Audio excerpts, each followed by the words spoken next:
여러분은 언제 우십니까? 가장 최근에 언제 우셨고 무엇 때문에 우셨나요? 뭐 드라마를 보면서 우셨을 수도 있고, 아름다운 음악을 들으며 혹은 아름다운 자연을 보며 눈물을 흘리셨을 수도 있을 것 같습니다. 다 좋습니다. 눈물이 있다는 것이 얼마나 감사한지요. 눈물을 흘릴 때 눈물을 통해 독소가 흘러나간다고 합니다. 그래서 눈물을 잘 흘리는 사람은 건강하다고 합니다. 오늘 본문 속에도 눈물 흘리는 사람들이 나옵니다. 지금 십자가를 지고 가시는 예수 그리스도 주변에는 세 부류의 사람들이 있습니다. 주님을 조롱하며 기어이 십자가에 못 박히는 것을 보겠다는 사람들과, 또 주님의 고난을 바라보며 아파하고 슬퍼하는 사람들, 그리고 별다른 감정 없이 바라보는 그저 무관심한 사람들이 있습니다. 물론 당시에는 어느 누구도 예수 그리스도의 십자가의 의미를 알지 못했습니다. 다만 자기식으로 그냥 반응할 뿐입니다. 주님을 조롱하는 자들은 대제사장들과 서기관들이 그렇다니까 그런 줄 알고 주님을 조롱합니다. 로마 군병들은 그냥 명령을 수행하면서 이 유대인을 향해 궁금해하기도 하고 흥미롭기도 하고 그러면서 피곤해하기도 합니다. 제자들은 같이 잡혀갈까봐 두려움에 떨며 이미 멀찍이 떠났습니다. 하지만 그 두려움보다 슬픔이 큰 여인들, 그 두려움보다 주님을 향한 사랑이 더 큰 여인들은 주님의 뒤를 따르고 있습니다. 일부 사람들은 당시 흔히 집행되던 십자가 사형 중 하나로 보며 무심하게 쳐다봅니다. 여인들은 슬피 울면서 주님의 뒤를 한 무리가 되어 따릅니다. 여인들 역시 주님의 십자가의 의미를 그 당시에 알지 못했습니다. 다만 죄 없는 분이, 그렇게 사랑이 많은 분이, 그렇게 우리에게 친절하셨던 그분이 저렇게 고통당하는 것이 너무 마음이 아프고 슬픈 것입니다. 예수님이 이미 심하게 고문을 당하신 터라 십자가를 지고 가시기에는 체력이 바닥이 났습니다. 로마 병정이 보기에도 아무래도 안 되겠는지 길 가던 구레네 사람 시몬에게 십자가를 대신 지게 합니다. 주님은 그에게 십자가를 넘겨주고 힘겹게 다시 걸어가십니다. 그런데 걸으시던 주님께서 힘겹게 몸을 돌이켜 여인들을 향해 말합니다. 예루살렘의 딸들아, 나를 위해 울지 말고 너희와 너희 자녀들을 위해 울어라. 오늘은 이 본문을 중심으로 볼 텐데요. 이 말씀에 대해 많은 신학자들은 주 70년에 예루살렘 성이 무너질 때, 멸망할 때를 대비하여 하신 말씀으로 봅니다. 예루살렘에 다가올 고난을 준비하라는 말씀으로 보는데 의견을 다 같이 합니다. 물론 1차적으로는 그 말씀입니다. 그렇죠. 모든 성경이 그러하듯이 오늘을 사는 우리에게도 동일하게 주시는 말씀입니다. 주님은 왜 여인들을 향해 나를 위해 울지 마라, 너희와 너희 자녀들을 위해 울어라 이렇게 말씀하셨을까요? 왜 주님을 위해 울지 말라 하셨을까요? 여러분, 당시 십자가는 사형 틀입니다. 사람을 죽이는 틀이에요. 사람들 대화 속에서는 그저 재수 없는 이야기, 소재일 뿐입니다. 아주 볼썽사나운 그것이 십자가입니다. 평생 상관없으면 좋을 것 같은 소재가 십자가입니다. 그런데 예수님으로 인해 이 십자가의 의미가 완전히 달라졌습니다. 오늘날 교회마다 십자가를 내걸고 십자가로 장식하고, 또 여인들은 십자가로 목걸이를 하고 여러 가지 사용을 합니다. 하지만 본디 십자가는 혐오스러운 사형 틀이었습니다. 하지만 아무리 죽을 죄를 지었다고 해도 십자가형은 참으로 잔인한 사형 방법입니다. 죄 없으신 예수께서 십자가를 지고 가시는 모습을 보는 것만 해도 여인들에게는 너무나 가슴 아픈 고통일 수밖에 없습니다. 여인들은 주님의 그 다음을 모르기 때문에, 부활을 모르기 때문에 더 아프고 고통스럽습니다. 주님께서 나를 위해 울지 말라라는 그 말씀 속에는 지금 나는 패배자의 길을 걷는 게 아니란다. 나는 지금 승리를 향해 가는 길이니 지금 내 모습을 보고 슬퍼하지 마라 하시는 말씀이 들어있습니다. 난 너희를 위해 지금 이 길을 가는 것이다.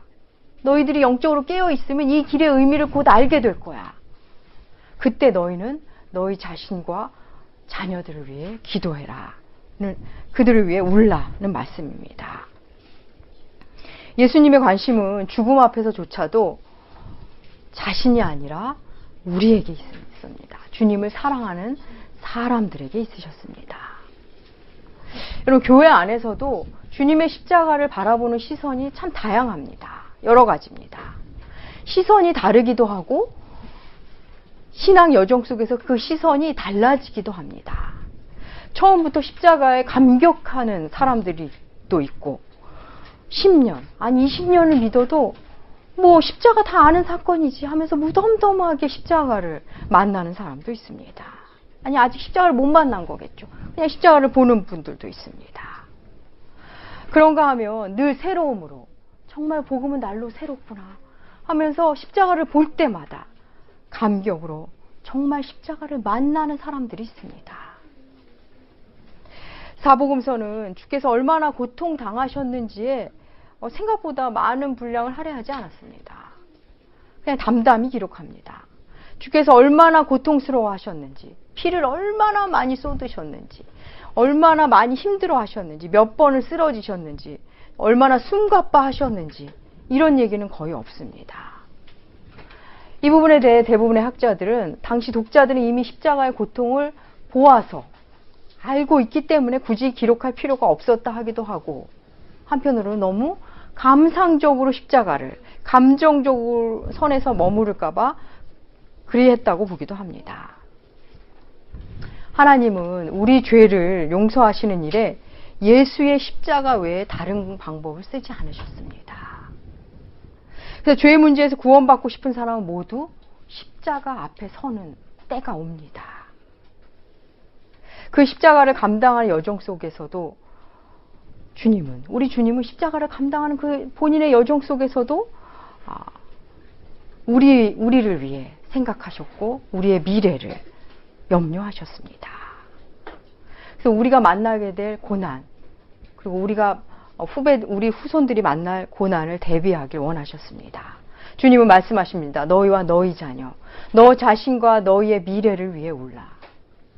여러분은 여러분 자신을 위해 혹시 울어보신 적 있으십니까? 온전히 나만을 위해 울어보신 적 있으십니까?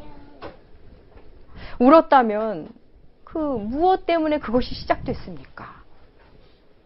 자신을 위한 눈물은 대부분 자기 연민으로부터 출발합니다. 나는 왜 이렇게 살지? 나는 왜 이러지? 내가 이렇게 사는 게 맞아? 도대체 나는 무엇을 위해 사는 거지? 자기 연민으로부터 눈물이 시작되곤 합니다. 사실 우리의 출애굽은 이렇게 시작됩니다. 이렇게는 못 살겠다. 더 이상 이건 아닌 것 같아. 내가 아무리 열심히 살아도 모두 애굽의 바로를 위한 일이구만. 나를 위한 건 하나도 없었어. 그런 생각으로부터 우리의 출애굽은 시작합니다. 그렇습니다. 사람은 누구나 존재 안에 애통의 연못을 갖고 있습니다. 이 험악하고 죄악된 이 거칠고 모진 세상 속에서 지나친 악에서도 살아날 수 있는 우리들, 강한 악 속, 너무 처절한 악 속에서도 살아낼 수 있는 강함이 우리에게 있습니다. 그런가 하면 작은 악에도 쓰러지고 지치는 그런 연약함이 우리에게도 있습니다. 험난한 죄악된 세상 속에서도 능히 살아갈 힘이 있는 것도 우리 사람이고, 작은 말 한마디에도 마음이 확 무너지는 게 또 우리 사람입니다. 우리 안에는 애통의 연못이 있습니다. 그 애통의 눈물을 사람 앞에서 흘리면 자기 연민에 불과합니다. 그런데 십자가 앞에서 흘리면 놀랍게 회개에 대한 눈물로 이어집니다. 어떤 분들은 분명히 교회를 다니고 있다고는 하는데 주님의 이른 양의 모습을 하고 있는 사람들을 봅니다. 분명히 교회도 다니고 교제도 한다는데 그 모습은 이른 양의 삶과 다를 게 없습니다. 본인은 이미 길을 잃었는데, 그래서 핍절한 삶을 하고 있는데 그게 신앙생활의 전부인지 압니다. 주님이 원하는 삶이 그게 전부인지 압니다. 그래서 주님의 뜻에도 관심이 없고 하나님 예수님의 사랑도 관심이 없습니다. 그 주님의 섭리에 대한 기대도 없이 삽니다. 눈물이 있기는 한데 원한의 눈물만 고여 있습니다. 회개로 나가지 못하는 눈물을, 제가 그런 눈물을 흘리는 사람들을 위해 기도하고 그런 분들을 만나다 보면 그분들이 흘리는 눈물이 마치 돌 하루방이 흘리는 눈물 같습니다. 눈물을 흘리고 있는데 꿈쩍하지 않습니다. 아무것도 하려 하지 않습니다. 그저 자기 연민에 빠진 채 흘리는 눈물입니다. 눈물 흘리며 불순종합니다. 순종할 생각은 없어 괴로움 속에만 빠집니다. 그래서 제자리에서 계속 돕니다. 제자리를 그냥 도는 것도 아니라 이 도는 원의 지름이 점점 줄어듭니다. 나선형으로. 그래서 그 지점 속에 그 원한의 눈물만 고여 있습니다. 문제와 상황 속에 함몰되어 있는 분들을 봅니다. 사람 앞에서 혹은 자기 홀로 하는 연민은 원한의 못을 깊게 파게 됩니다. 거기서부터 십자가 앞으로 나아가야 합니다. 십자가 앞에서 회개의 눈물을 흘리는 자는 반드시 순종의 행보를 걷기 시작합니다. 룻기는 나오미라는 여인의 아픔으로 시작됩니다. 나오미의 이름의 뜻은 기쁨, 희락, 즐거움, 유쾌함, 이런 의미가 함축된 이름입니다. 나오미. 이름의 뜻을 좀 기억해 두실 필요가 있습니다. 나오미의 가족은 10년 전에 베들레헴에 살다가 베들레헴의 흉년이 시작돼서 모압 지방으로 거처로 옮깁니다. 그런데 이 모압에서 남편이 죽고 두 아들이 죽습니다. 너무나 가슴 아픈 일을 경험합니다. 이제 나오미 자신과 며느리 둘만 남았습니다. 며느리 하나는 떠나보냈고 다른 며느리, 떠나지 않겠다는 며느리 하나 룻과 둘이 베들레헴에 돌아갑니다. 사람들은 10년 만에 돌아온 나오미를 보며 이가 나오미 맞나? 정말 이 사람이 나오미인가 하고 놀랍니다. 남편과 여러분 두 아들을 잃었으니 얼마나 고통스러운 시간 속에서 살았겠습니까? 그의 얼굴이 얼마나 초췌했을까요? 나오미를 향해 이 사람이 정말 나오미 맞아 이렇게 말하는 고향 사람들을 향해 나오미가 이렇게 말합니다. 우리 주보 뒤에 한번 읽고 할까요? 룻기 1장 20절. 동네 사람들, 베들레헴 사람들에게 나오미가 하는 말입니다. 룻기 1장 20절 함께 읽으시겠습니다. 나오미가 그들에게 이르되 나를 나오미라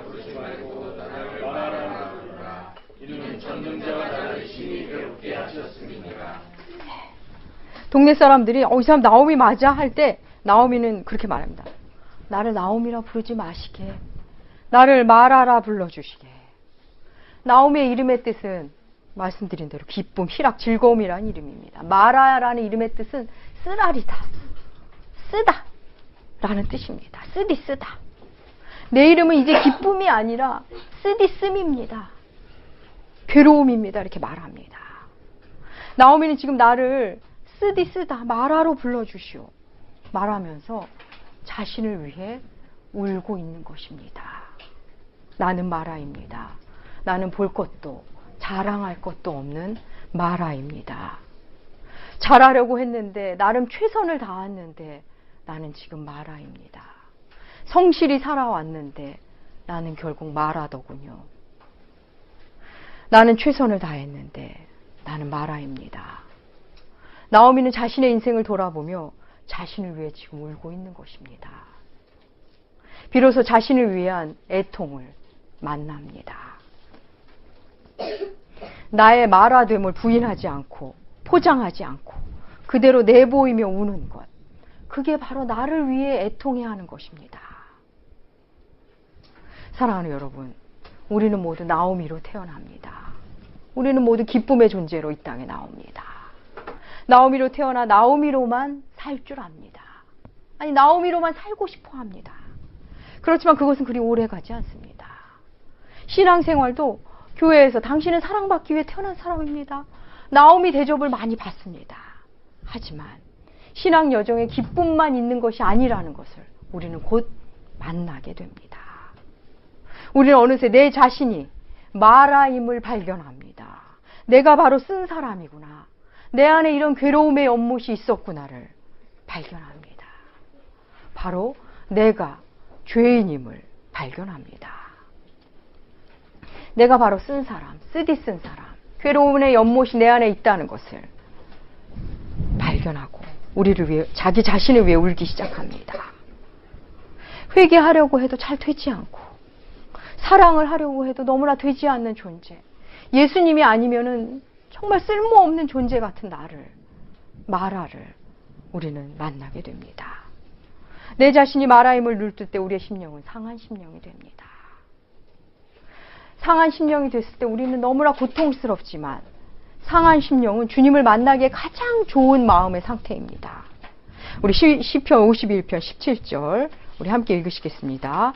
하나님께서 구하시는 제사는 상한 심령이라. 하나님이여 상하고 통면하는 마음을 주께서 멸시하지 아니하시리이다. 상한 심령으로부터 출발한 우리의 마음만이 온전히 주님을 바라보는 마음이 시작됩니다.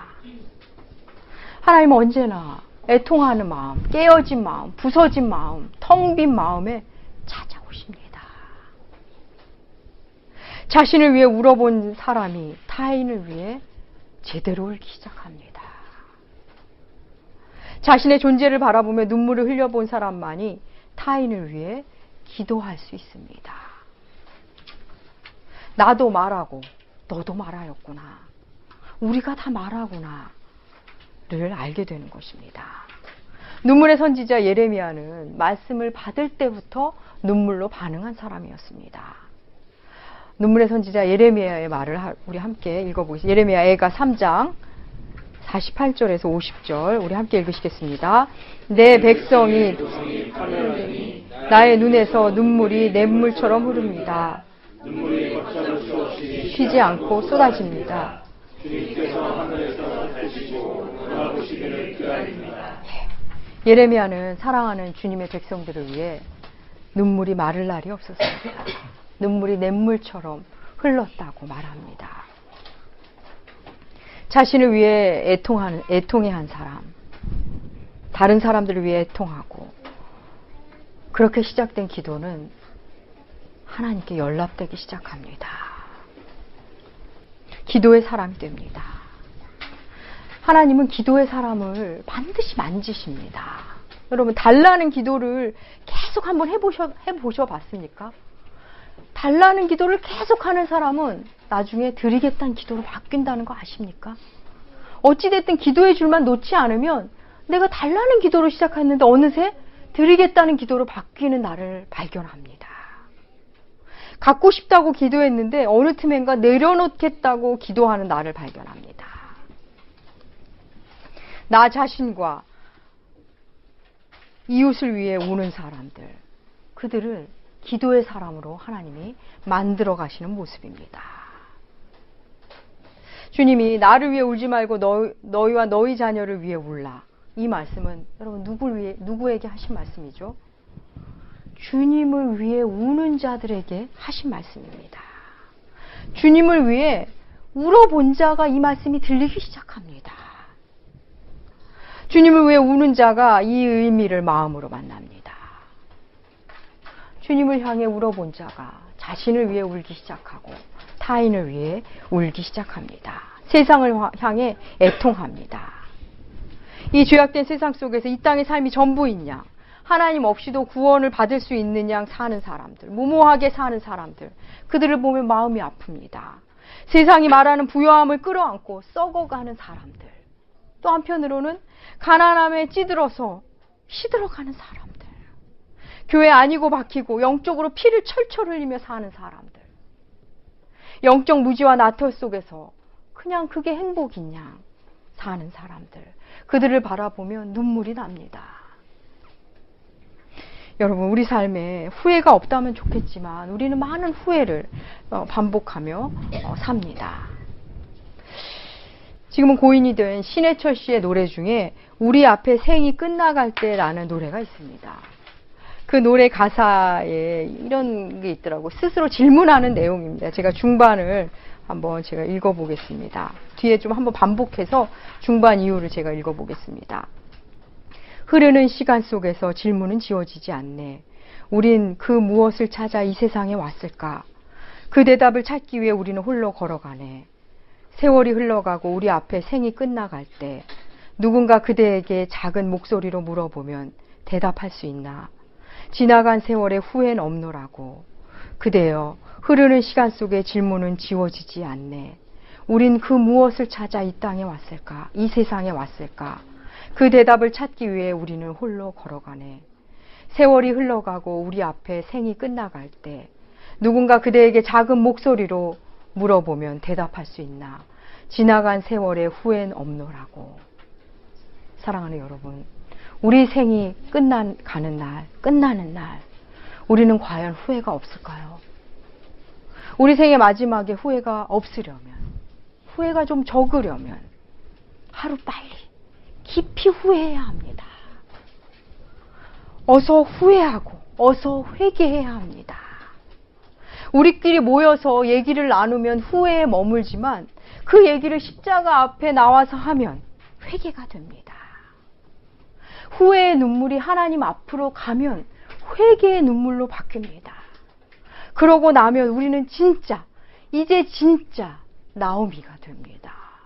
진짜 희락과 기쁨의 존재로 태어나게 됩니다.